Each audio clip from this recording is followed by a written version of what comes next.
Bonjour à tous la KL Family, j'espère que vous allez bien. Alors bienvenue dans une nouvelle vidéo ici où on va aborder tout simplement l'entretien du PC portable.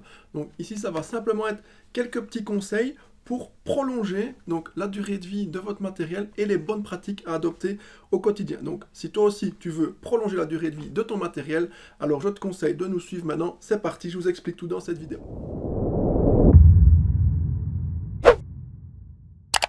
Alors dans cette vidéo, on va aborder donc la maintenance matérielle de l'ordinateur. Donc on ne va pas parler de tout ce qui est maintenance logicielle, Windows, les bugs, les écrans bleus, les mises à jour, etc. Tout ça, on s'en occupe pas ou on fera ça plus tard s'il y en a qui veulent une vidéo là-dessus.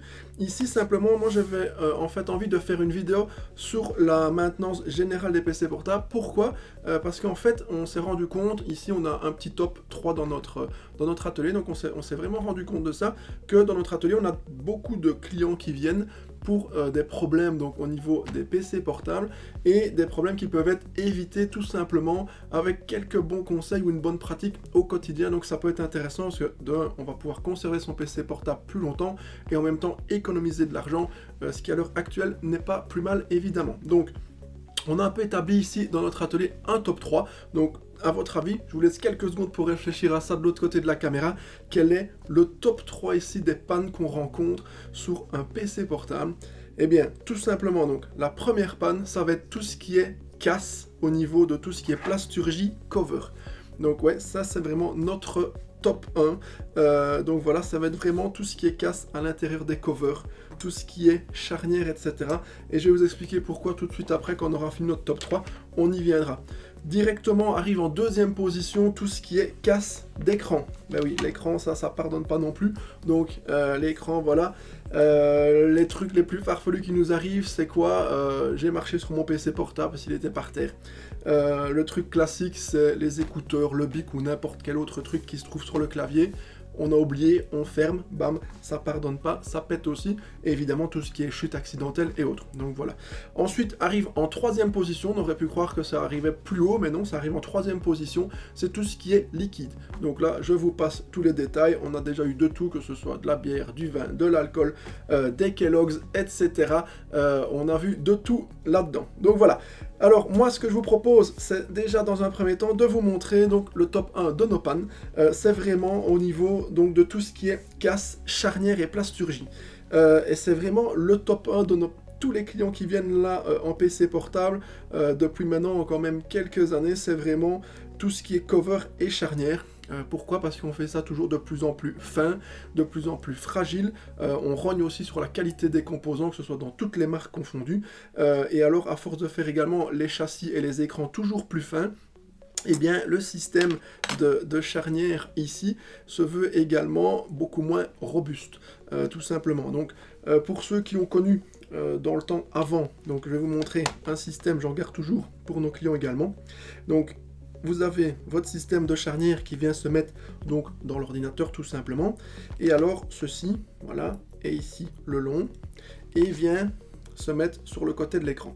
Donc maintenant les écrans et donc les covers sont tellement de plus en plus fins, les écrans sont maintenant simplement collés au fond du cover. Donc vous avez votre cover ici, boum, simplement quand vous ouvrez un PC portable, vous regardez un d'origine, voilà, on vous a tapé 2 bandes de tape ou quoi, et le truc il est collé au fond du cover, il n'y a plus de vis.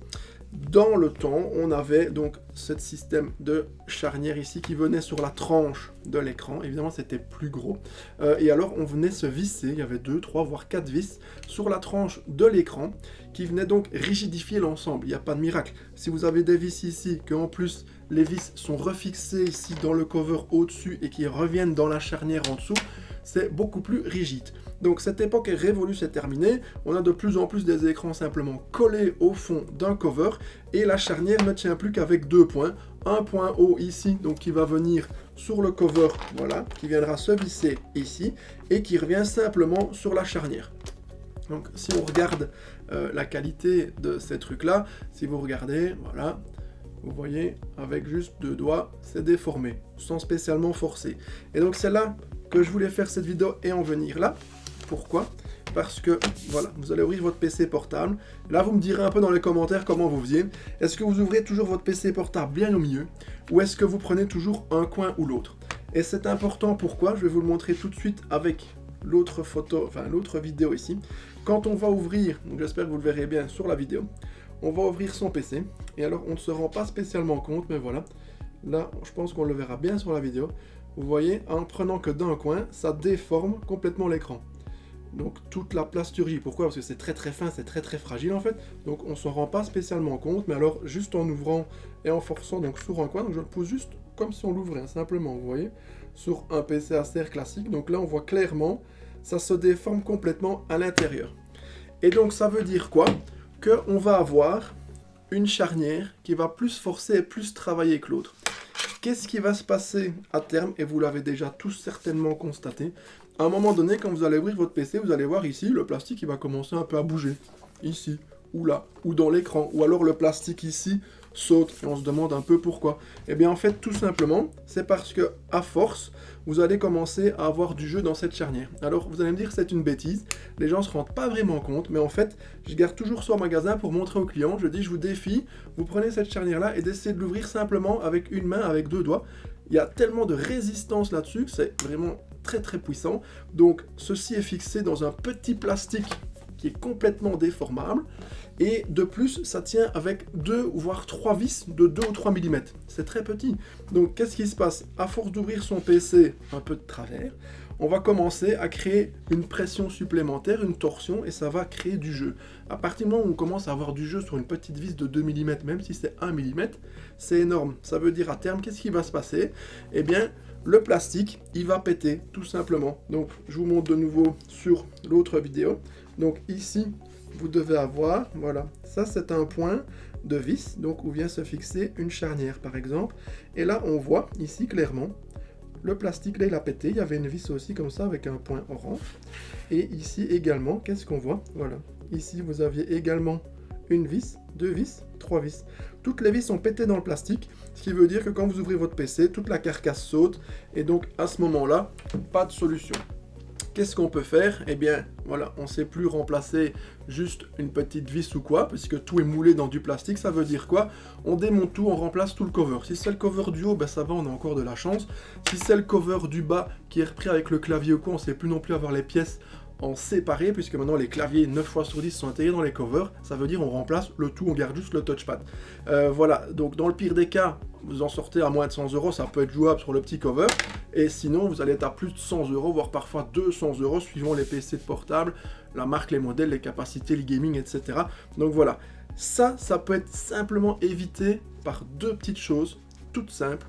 Simplement, première chose, ouvrir bien son PC portable au milieu. Si vous ouvrez votre PC portable bien au milieu de l'écran, là, donc pression ici est répartie donc sur l'ensemble du châssis et des charnières, et il y a 0 déformation. Ça c'est la première chose. Deuxième chose, faites un entretien de votre machine. Vous le faites pour votre voiture, faites-le pour votre PC portable. Suivant l'utilisation, je ne dis pas qu'il faut venir tous les mois. Maintenant, suivant si vous utilisez beaucoup votre PC ou pas, si c'est du gaming ou du bureautique, eh bien un entretien annuel, c'est pas superflu. Si vous utilisez vraiment pas beaucoup, à ce moment-là, oui, vous pouvez passer sur une deuxième année, ma foi. Mais alors, ce que vous pouvez faire aussi chez vous, vous n'avez pas accès à tout, mais bêtement, ici, c'est déjà des vis qui viennent sur les charnières. Donc, après 6-7 mois sur votre nouveau PC portable, je le recommande à tous les clients qui viennent de notre magasin et qui font un achat et qui ne souhaitent pas faire l'entretien pour telle ou telle raison. Alors on leur dit, écoutez, simplement chez vous, voilà, après 6 mois ou 1 an d'utilisation, donnez un petit coup de tournevis sur vos vis. On a des clients qui viennent en magasin, après 1 an, 2 ans en plus, et il y en a, ils ont même perdu les vis. Donc voilà, ça travaille, c'est du plastique, ça chauffe, il y a des PC qui chauffent à plus de 90 degrés là-dedans. Le plastique, ça se déforme, il y a de la torsion, il y a de la pression, il y a du mouvement constant, donc il n'y a pas de miracle. Sur 3 mm, ça bouge. Quand ça commence à bouger, le jeu, c'est fatal, ça ne pardonne pas. Donc voilà, ça c'est des choses que vous pouvez simplement éviter avec ces 2 petites pratiques ici que je viens de vous expliquer. Donc c'est déjà une très bonne chose. Et alors l'entretien annuel, qu'on vous recommande évidemment. Pourquoi? Parce que nous, on va resserrer l'ensemble des vis à l'intérieur, parce que là, c'est bien, vous en avez à l'extérieur. Sinon, si vous êtes l'âme de démonter, vous sentez l'âme de démonter votre machine complètement, vous pouvez le faire également. Et alors, donc, sur chaque charnière, on aura 2, 3, voire 4 vis, ça dépend. Donc ça, c'est une charnière classique ici, et donc ça va venir, vous venez resserrer un quart de vis partout, et vous regardez s'il n'y a déjà pas des plastiques de péter ou pas. Si ça a commencé, alors c'est mal engagé à ce moment-là. Mais si vous le faites, voilà, une fois dans l'année, franchement, vous n'aurez jamais ce type de problème que les vis viennent péter dans la plasturgie, et alors à ce moment-là, clairement, c'est foutu. Voilà, voilà. Également, dans l'entretien que vous ne savez pas faire, et ce que je vous déconseille aussi, vous avez votre PC portable, tout le monde va faire quoi? Prendre une bombe d'air comprimé ou un compresseur, alors là c'est pire, sauf si vous pouvez régler la pression. Bombe d'air comprimé, hop, on est parti, ça va faire plein de poussière, on se dit, waouh, super, il y a eu plein de poussière, c'est nettoyé. Non. Donc, je vous montre, qu'est-ce qui va se passer? Donc, votre PC portable, oui, il y a de la poussière, mais il n'y a pas que de la poussière. Vous allez avoir aussi tout ce qui est poils, cheveux, machin, etc. Tout ce qui traîne chez vous et partout où vous allez. Donc, vous allez, oui, évacuer la poussière, mais alors, ce genre de choses, là, tout ce qui va se retrouver dans un petit radiateur, vous voyez, voilà, les poils des cheveux, etc. Enfin, tout ce qu'il peut y avoir, ça, vous n'allez pas pouvoir l'évacuer. Et qu'est-ce qui se passe? Ça, c'est votre radiateur. Voilà, c'est un circuit, c'est un refroidissement classique. Qu'est-ce qui va se passer? Vous allez venir souffler ici. Donc ouais, ça va souffler la poussière, mais surtout, qu'est-ce que ça va faire? Ça va pousser tout ça là-dedans dans le fond. Qu'est-ce qui va se passer? Il y a des fois ici, on enlève à la pince à épiler, c'est jusqu'ici, un petit tapis. Et en fait, le ventilateur, soit il a claqué, parce qu'il a trop forcé, ou soit, ben voilà, il tourne plus du tout parce qu'il est complètement encrassé dans les poils, les cheveux, les crasses ainsi, et ça ne tourne plus. Donc voilà, évitez de pousser la poussière dans le fond là-bas, ça sert strictement à rien. Donc oui, vous allez peut-être voir, vous, de la poussière sortir, mais c'est vraiment pas bon. Donc voilà. Et alors, deuxièmement, nous, ce qu'on fera également, en même temps de l'entretien, c'est tout ce qui est pâte thermique. Donc ça, on voit clairement, c'est un système de refroidissement pour un CPU et un GPU, carte graphique intégrée. Et voilà, le truc, il a à peine 2 ans. Et qu'est-ce qu'on voit? Ben, la pâte thermique, c'est déjà complètement mort.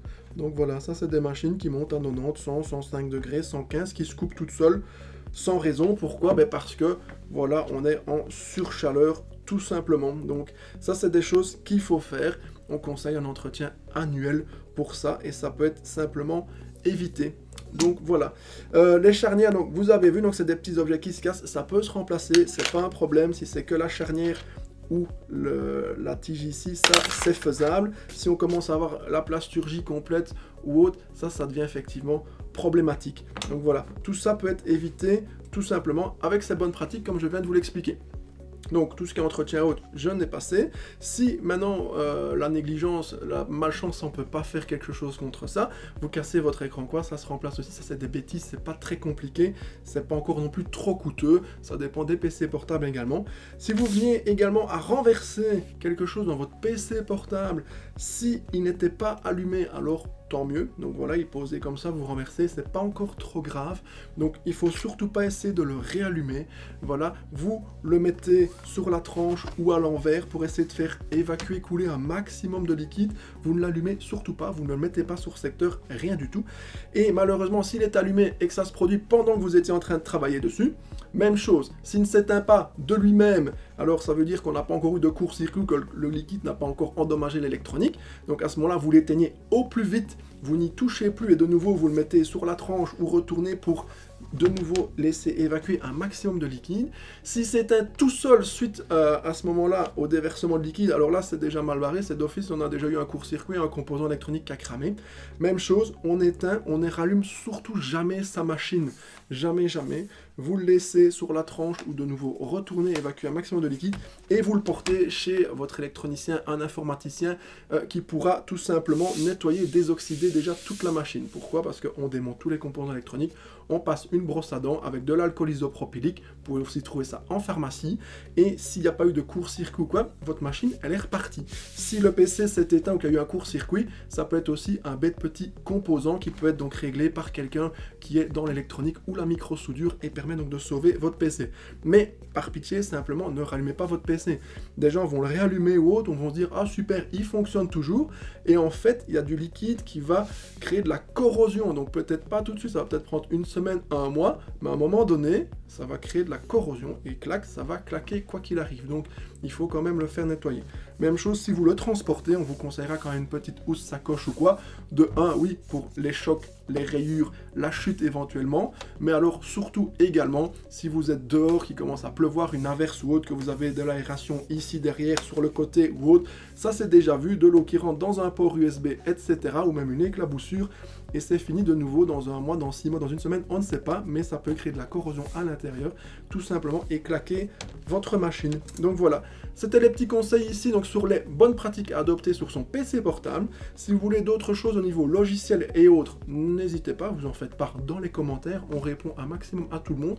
Si vous voulez aller plus loin dans l'entretien de la machine, j'avais déjà fait des vieux tutos là-dessus, mais on peut refaire un démontage complet si vous le souhaitez d'un PC traditionnel, avec un remplacement de pâte thermique ou quoi. Dites-moi ce que vous voulez voir, ou un entretien logiciel, vous mettez tout ça dans les commentaires et on fera un peu ce qu'on peut là-dessus, voir pour les prochaines vidéos. Voilà, j'espère que ça vous aura plu. Si c'est le cas, n'hésitez pas, comme d'habitude, un petit pouce bleu, un abonnement, ça me fera super plaisir. Et en plus, ça va vraiment aider au référencement de la chaîne, si ça vous a plu, bien sûr. Allez, n'hésitez pas, lâchez-moi un maximum de commentaires et je vous dis à bientôt. Ciao, ciao, ciao!